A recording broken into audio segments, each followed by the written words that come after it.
Hi everyone! Today I'd like to introduce a classic plastic model I've finished. It's dailaga XV, which was released in the US as Voltron Vehicle Force.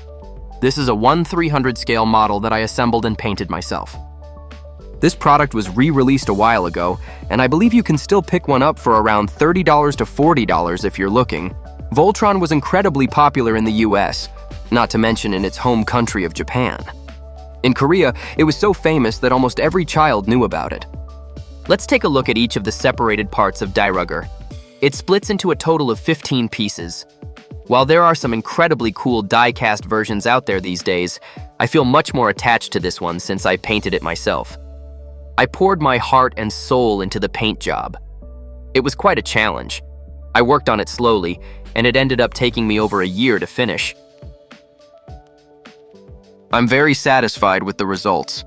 I used pearl blue for the overall finish and chrome paint on some of the parts. To give it that die-cast look, I went with a high-gloss finish.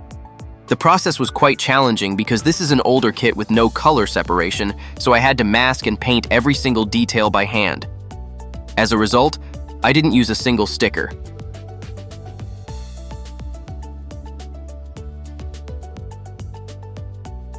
Since it has a structure where 15 pieces combine into a single robot, I carefully checked for any interference between the parts during the build.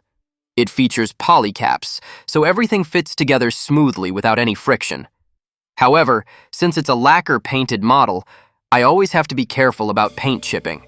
For that reason, I made a few of the parts a bit loose to prevent any issues.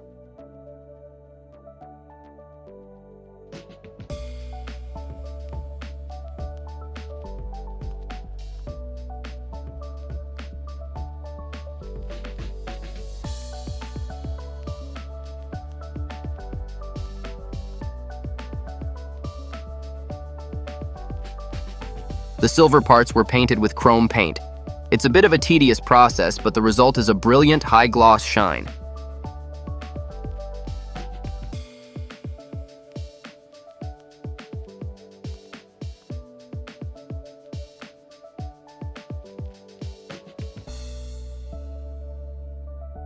Now, let's transform it into the robot. As I mentioned earlier, all the parts have polycaps, so they fit together very smoothly during assembly. First, I'll start by assembling the legs.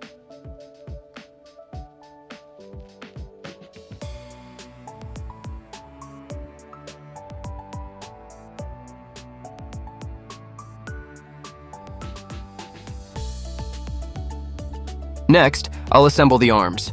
The propellers on the shoulders are quite fragile, so I have to handle them with care to make sure they don't break.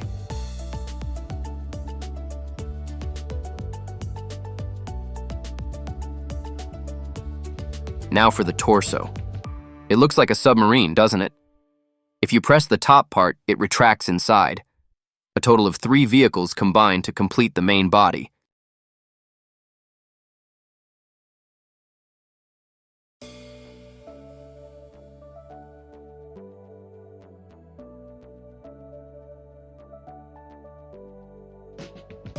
Next, I'll connect the pre-assembled arms to the torso.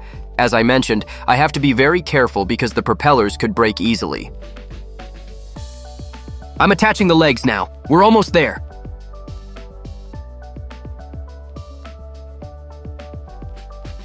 Now let's attach the head. The face is very handsome. Lastly, I'm attaching the aircraft that goes onto the chest. I actually embedded magnets into both the aircraft and the chest piece. It originally had a snap-fit design, but I modified it with magnets specifically to prevent paint chipping. Thanks to that, the connection is incredibly smooth.